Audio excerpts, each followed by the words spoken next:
cosine and direction ratios of lines joining 2 points. Now focus here. What is the direction cosine of a point? ध्यान से समझिए. Late मेरे पास कोई point है. ये जो टॉपिक है अच्छे से देखना, काम का टॉपिक है direction ratios and direction cosines of lines joining 2 points. ये मेरा टारगेट है. लेकिन अगर मैं ये बात करता हूं कि direction ratios and direction cosines of a point क्या होते हैं, तो लेट मेरे पास कोई एक पॉइंट है x0, y0, z0. इस पॉइंट का मैंने नाम रख लिया है p0. अगर मुझसे कोई ये पूछता है कि p0 के डायरेक्शन कोसाइंस क्या हैं और उनका मीनिंग क्या है, तो नाउ फोकस हियर. जो मेरे पास ओ ओरिजिन होगा, ओ ओरिजिन है 0 0 0. अगर ओपी लाइन, ओपी वेक्टर मेरे पास क्या लिख सकता हूं मैं, ध्यान से देखिए, शॉर्ट में हमें रिवीजन करना है. ओपी वेक्टर क्या लिख सकता हूं, x0 i cap plus y0 j cap plus z0 k cap. ये मैं लिख सकता हूं ओपी वेक्टर. अब ध्यान से सुनना, जो एंगल ओपी वेक्टर अगर पॉजिटिव एक्स एक्सिस से अल्फा बनाता है, अगर OP vector positive x axis से एंगल अल्फा बनाता है, पॉजिटिव वाई एक्सिस से बीटा बनाता है, पॉजिटिव जेड एक्सिस से गामा बनाता है, तो cos alpha, cos beta, cos gamma को ही हम डायरेक्शन कोसाइंस कहते हैं ऑफ दिस पॉइंट. ध्यान से सुनना, अगर OP vector positive x axis से अल्फा, पॉजिटिव वाई एक्सिस से beta and positive z axis से गामा एंगल बनाता है, तो cos alpha, cos beta, cos gamma, इसका नाम ही क्या होता है, इसका नाम ही होता है मेरे पास direction cosines of the point p0. अगर मैं p0 के डायरेक्शन कोसाइंस के मीनिंग की बात हो रही है, तो इट मींस क्या है, p0 is the point x0 y0 z0 and o is the origin. If OP vector makes an angle alpha beta gamma with positive x axis, positive y axis, positive z axis. ध्यान से सुनना, positive x axis, positive y axis, positive z axis. Then cos alpha, cos beta, cos gamma, यही क्या है, यही मेरे पास direction cosines of this point p है. अब भाई cos alpha की वैल्यू कितनी आएगी, पॉजिटिव एक्स एक्सिस में सबसे आसान वेक्टर क्या मान सकते हैं भाई, एक मान सकता हूं मैं, मैंने R1 मान लिया. R1 वेक्टर अगर मुझे टारगेट है कि पॉजिटिव एक्स एक्सिस में सबसे आसान वेक्टर लेना है, तो वो कितना आएगा, आई कैप आएगा. पॉजिटिव वाई एक्सिस में सबसे आसान वेक्टर क्या आएगा, लेट R2 ले लिया मैंने. ध्यान से सुनना, तो ये कितना आएगा, जे कैप आएगा. पॉजिटिव जेड एक्सिस में सबसे आसान वेक्टर लेना है, तो वो क्या आएगा, R3 वेक्टर मान लिया मैंने, ये कितना आएगा, के कैप आएगा. तो अल्फा क्या है, alpha is the angle between OP vector and positive x axis. Beta क्या है, angle between positive Y axis and y axis.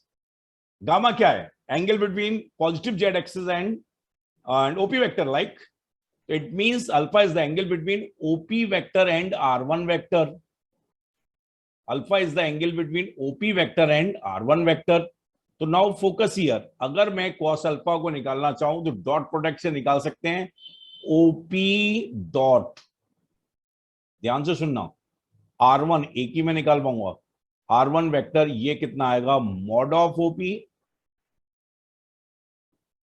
सही है, मॉड ऑफ R1, ये तो गायब ही हो जाता. और cos alpha, because alpha is the angle between OP vector and positive x axis. तो इनका डॉट प्रोडक्ट कितना, आई डॉट जे 0, एंगल 90 है, आई डॉट के 0, आई डॉट आई 1. तो ये आ जाएगा, इधर x0 आएगा और इधर कितना आ जाएगा, अंडर रूट. ध्यान से सुनिए, x0 square plus y0 square plus z0 square. Okay, and ये कितना आ जाएगा, cos अल्फा.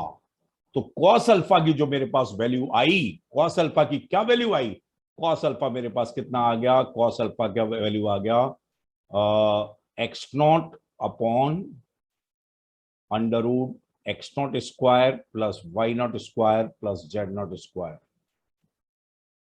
बात समझ आ गई? Cos Yes, sir. Alpha, cos alpha की जो वैल्यू आई वो कितनी आई? X naught upon under root x not square plus why not square plus Z not square. Okay, similarly cos beta की वैल्यू कितनी आ जाएगी? Y naught upon under root x not square plus why not square plus Z not square. Cos gamma की value कितनी आ जाएगी? तो मेरे पास इस पॉइंट के direction cosines cos alpha cos beta cos gamma की वैल्यू आराम से आ चुकी है। कॉस अल्फा को हम कई बार एल भी बोलते हैं, इसको एम बोलते हैं, इसको एन बोलते हैं। And direction cosines of a point complete हो चुका है। ध्यान से सुनना, direction cosines of a point P है। अगर P x not y not z not है तो इसका मीनिंग क्या होता है? If O is the origin and the OP vector makes an angle alpha beta gamma with positive x-axis, positive y-axis, and positive z-axis, then cos alpha, cos beta, cos gamma are direction cosines of the point P. Okay, मुझे लगता है ये चीज एकदम ढंग से clear हो गई होगी। एक प्रॉपर्टी यहां पे आ चुकी है, L square plus M square plus N square की वैल्यू कितनी आएगी? L square plus M square plus N square की वैल्यू कितनी आएगी? 1 आएगी। Cos square alpha plus cos square beta plus cos square gamma की वैल्यू कितनी आएगी? 1 आएगी। साफ साफ दिखाई दे रही है, कोई दिक्कत है नहीं। इतनी आसान है कि बताने की भी जरूरत नहीं है। आई थिंक सो क्लियर है, ये एकदम ढंग से क्लियर है। किसी Yes, sir. किसी पॉइंट के डायरेक्शन कोसाइंस में कैसे प्रेडिक्ट करूंगा, मुझे लगता है इसमें कोई भी दिक्कत नहीं है। ठीक है, now focus, if I change I reference my reference point, let a1 is x1। इसको ढंग से समझना, बहुत ज्यादा लेंदी है, टू दी पॉइंट, कंसेप्चुअल और शॉर्ट में कितना अच्छे से हो सकता है उसी पर फोकस कर रहा हूं। a1 is the point, x1 y1 z1। मुझे डायरेक्शन कोसाइंस ज्वाइनिंग 2 पॉइंट्स की बात थी, पॉइंट की बात नहीं थी। एंड a2 है मेरे पास, ध्यान से सुनिए, a2 है x2 y2 z2। तो यहां पर जो काम ओरिजिन कर रहा है, अगर मैं अपना रेफरेंस पॉइंट a1 पे ले जाता हूं तो a1 a2 वेक्टर कितना होगा? a1 a2 वेक्टर होगा, अच्छे से सुनना, ये कितना आएगा? x2 minus x1 I cap plus y2 minus y1 J cap plus z2 minus z1 K cap. ज्यादा कुछ सोचना ही नहीं है, ठीक है ना। a1 ओरिजिन हो गया, इसके direction cosines line joining a1 a2 कितने होंगे? ध्यान से सुनिए, हमारा रेफरेंस पॉइंट a1 पे चला गया है, जहां यहां पर कुछ ज्यादा सोचना ही नहीं है। एल एम एन क्या होगा? कॉस अल्फा क्या होगा? कॉस अल्फा वहां पर कितना था? कॉस बीटा कितना होगा? कॉस गामा कितना होगा? ध्यान से सुनना, यहां पे कॉस अल्फा की वैल्यू कितनी आ जाएगी? Mod of a1 a2 clear है, अंडर रूट x2 माइनस ये कितना आ जाएगा? x2 minus x1। वहां पर था x not upon under root x not square plus y not square plus z not square. यहां पे आएगा x2 minus x1 upon, mod of direct में लिख देता हूं, मॉड ऑफ कम जगह, mod of a1 a2। Similar same approach है, यहां पर ये कितना आएगा? y2 minus y1 upon mod of a1 a2। यहां पर जगह ज्यादा है तो ज्यादा लिख देते हैं, ये मेरे पास आएगा z2 minus z1 upon under root of x2 minus x1 का whole square plus y2 minus y1 का whole square plus z2 minus z1 का whole square. I think clear है। अगर मैं दो पॉइंट को ज्वाइन करने वाली लाइन सेगमेंट का डायरेक्शन रेशियो की बात कर रहा हूं तो वो क्लियर हो चुका है। मैंने पॉइंट का डायरेक्शन क्वेश्चन, मैंने पॉइंट का डायरेक्शन क्वेश्चन बताया और रेफरेंस पॉइंट a1 पे लिख दिया, a1 a2 वेक्टर लिखाया। a1 a2 से जो एंगल a1 ये बनाएगा पॉजिटिव एक्स एक्सिस के पैरेलल लाइन से पॉजिटिव वाई एक्सिस पर जेड एक्सिस, तो वही angle cos alpha cos beta cos gamma. And L की value L square plus M square plus N square कितना होगा? आई थिंक ये पूरी तरह से क्लियर है कि direction cosines of a point and direction cosines of line joining 2 points क्या होते हैं, ये पूरी तरह से क्लियर है। इसमें मुझे लगता है कोई भी दिक्कत नहीं होनी चाहिए, अच्छे से आप इसे नोट कर लें।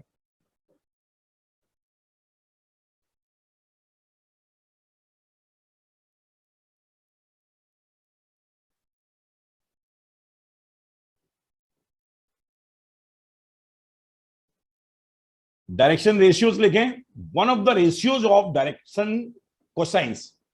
तो डायरेक्शन कोसाइंस में अभी मैंने देखा कि इसका वन ऑफ द रेशियो तो क्या आ जाएगा, ये कॉमन पार्ट है, mod of A1 minus A2, mod of A1 A2, ये mod of A1 A2।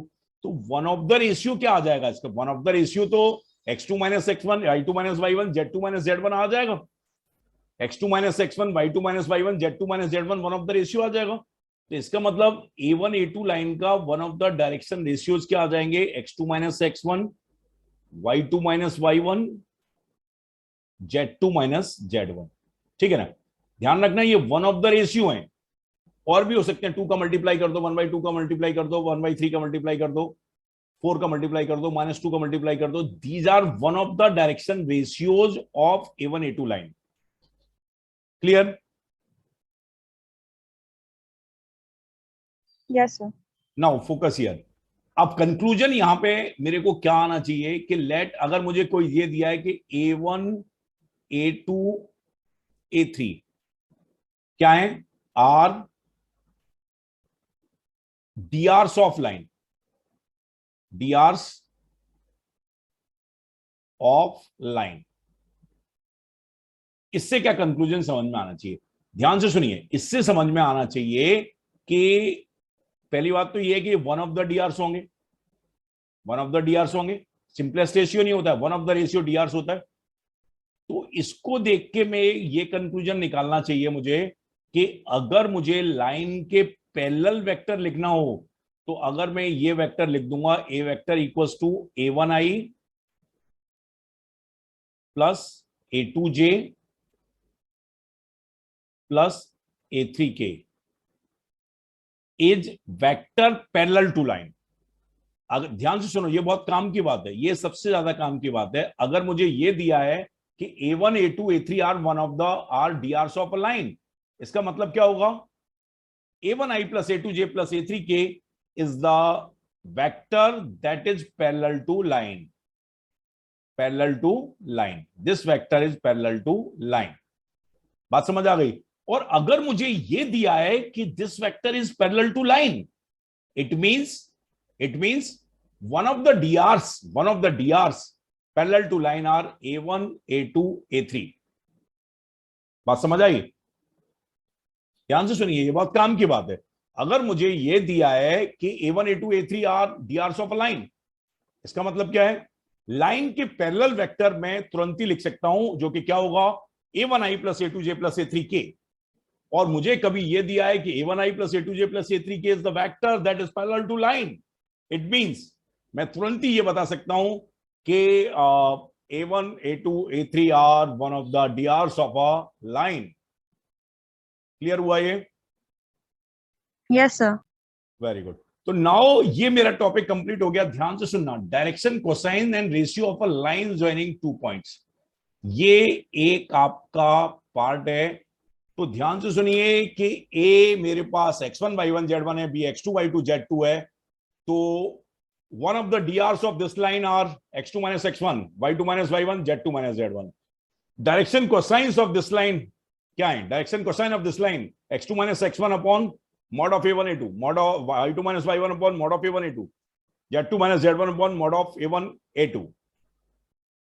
drs of line parallel to drs of line is given, it means we can easily write the vector that is parallel to the line, and if a vector that is parallel to the line is given, it means we can easily write the one of the drs of the line। okay, तो मुझे लगता है ये clear हो गया, इसमें कोई भी दिक्कत नहीं।